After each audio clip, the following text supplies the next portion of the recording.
आइए दोस्तों, मैं आपको इस नए वीडियो में इंडस्ट्री का बहुत ही अच्छा एक उदाहरण दिखाता हूँ, जहाँ पर बहुत ही अच्छी तरीके से वायर बनाई जा रही है। जी हाँ दोस्तों, सही सुना आपने, यहाँ पर वायर बनाई जा रही है। और जो सामने ये ऑपरेशन देख रहे हैं, ये स्ट्रिप आती है यहाँ पर।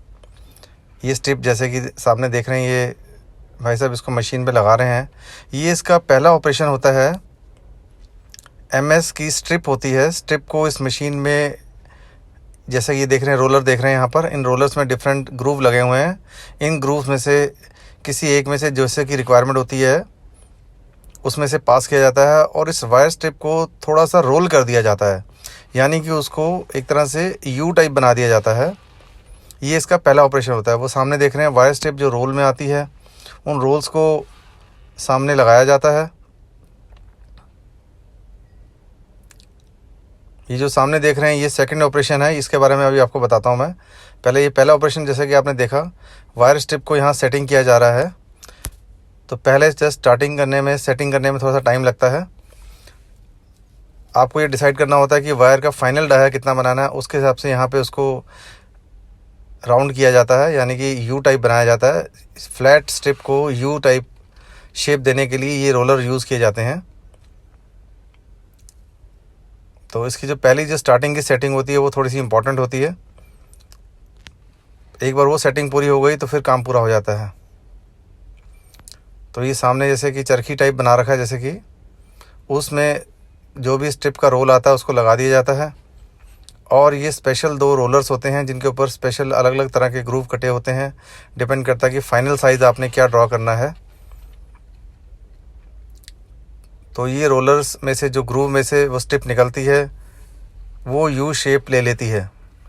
ये सिंपल सी मशीन है। यहाँ पर ये जैसे इसको यहाँ पे सेटिंग किया जाता है कि क्या स्पीड रहेगी और रोलर से पास होने में कितना यू बनेगा, यानी कि जो उसकी फ्लैट विड्थ है, यानी कि सपोज़ वो 10 mm है, 20 mm है, 25 mm है स्ट्रिप है जो, और उसको जो यू बनाना है वो कितना बनाना है।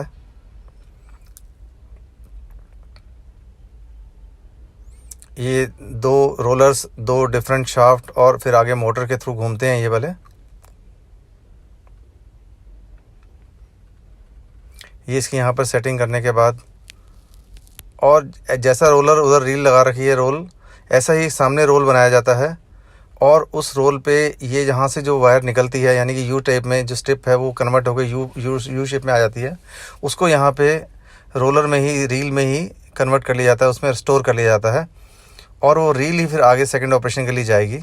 ये देखिए यहाँ पर, ये जो स्ट्रिप वहाँ से निकली उसको एक किनारे पे हल्का सा बांध कर, और ये चरखी और इसके आगे यहाँ पर मोटर लगी होती है, वो उसको घुमाती रहती है, खींचती रहती है बाहर।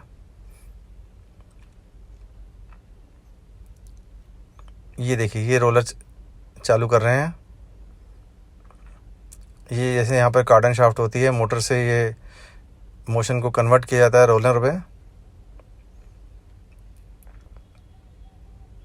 रिडक्शन गियर बॉक्स के थ्रू। और यहाँ पर जो ये रील है, और यहाँ पर भी ऐसे गियर बॉक्स लग के यहाँ पे इसके मोटर से इसको घुमाया जाता है। और ये देखिए, वहाँ से जो स्ट्रिप थी वो यू शेप में बन के यहाँ पर लिपटनी शुरू हो गई है। और इस तरह से ये एक रोल जब तैयार हो जाता है तो इसको यहाँ से निकाल लिया जाता है।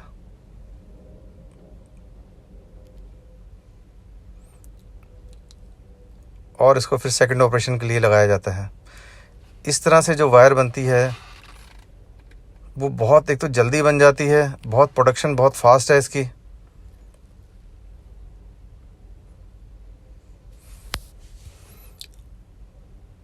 ये सेकंड ऑपरेशन में दिखा रहा हूँ। वो वहाँ से जो रोल होके आया है उसको यहाँ पे लगाया जाता है इस तरह से। वहाँ पे जैसे वो सर्कुलर था और यहाँ पे इसको वर्टिकली खड़ा कर दिया जाता है और ये ऐसे घूमना शुरू कर देता है।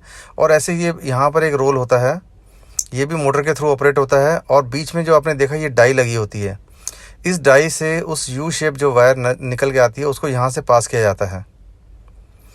और ये उसको फिर और स्क्वीज़ कर देती है और इसको दबा देती है, यानी कि जो यू बना होता है उसको ऑलमोस्ट राउंड कर देती है ये डाई। ये डाई का मैं आपको क्लोज वो दिखा रहा हूँ। इसमें एक ये पाउडर भी डाला जाता है, ये इसको डाई के साथ स्टिक नहीं होने देता, चिपकने नहीं देता और इसको स्मूथ पास दे देता है। ये मैं आपको बिल्कुल क्लोज दिखा रहा हूँ। ये डाई में से वो जो यू शेप फर्स्ट ऑपरेशन से वायर निकल के आई है, स्ट्रिप ही कहूँगा अभी तो, यहाँ से वायर बननी शुरू हो जाएगी और इस डाई में से जा रही है। ये मैं एक और व्यू दिखा रहा हूँ। ऐसे एक रोल जो वहाँ से यू शेप में निकल के आया था, ये यहाँ से रोल होता हुआ घूमता हुआ ये दूसरी डाई में से, दूसरी मशीन है, दूसरा सेटअप है। जैसे जब पहले से एक यू बन जाती है, फिर दूसरे में लगाया जाता है और उसके बाद जब ये वायर बन के आ जाती है, ये फिर रोल फॉर्म में ही होती है, तो उसको फिर स्ट्रेटनिंग किया जाता है। ये जो आप सामने देख रहे हैं स्ट्रेटनिंग मशीन है और ये स्ट्रेटनिंग मशीन में से जो वायर निकल रही है मैं वो दिखा रहा हूँ आपको।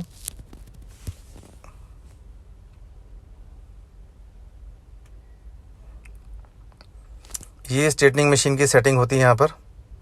वहाँ से जो आपका रोल निकल के आया है, 1 या 2 या 3 पास में से जब जैसा भी निकल के आता है, जैसा आपको थिकनेस चाहिए, जैसा काम हो जाता है, उसको यहाँ स्ट्रेटनिंग मशीन में लगाया जाता है।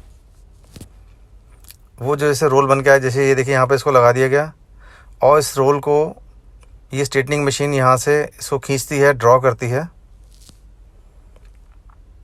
और आपको जितना भी लेंथ चाहिए होती है, 10 फुट, 12 फुट, 15 फुट, उसके हिसाब से ये कट करती रहती है, स्ट्रेटनेस कर देती है और कट कर देती है। फिर इसको आप फर्दर मटेरियल चाहे ट्रॉप पर या किसी और भी लेथ पर, जहाँ पर भी आपको यूज़ करना होता है, ये छोटी और पतली वायर जो हो जाती है, बन के स्ट्रेटनेस आ जाती है इसके अंदर, इसको आप यूज़ कर सकते हैं कहीं पर भी। ये जनरली जो नेल्स बनाते हैं, कील वगैरह बनाते हैं, वो यूज़ करते हैं इस तरह की वायर्स को। और भी जो कंपोनेंट जैसा भी चाहिए होता है, जिसकी रिक्वायरमेंट होती है, वहाँ पे यूज़ किया जाता है। कंस्ट्रक्शन में जो नेल्स वगैरह या पिन्स वगैरह बनती हैं, वो भी ये लोग यही वाली वायर यूज़ करते हैं। ये यहाँ पे ये देख रहे हैं, ये स्ट्रेटनिंग और कटिंग मशीन है। जितनी लेंथ चाहिए होती है उसको कट करती रहती है और स्ट्रेटनिंग करती रहती है और ये फाइनल प्रोडक्ट फिर तैयार हो जाता है। ये मैं आपको डाई का बहुत ही क्लोज लुक दे रहा हूँ, क्योंकि डाई ऊपर से जो वायर आपको नज़र नहीं आती, ये वायर डाई में नीचे की तरफ से फ़्लो होते हुए आती है। जैसे ये नीचे का पोर्शन है और यहीं से इसके अंदर फ़्लो होती है और नीचे गिरती रहती है, ये कटती रहती है, गिरती रहती है। ये इस साइड से फीड हो रही है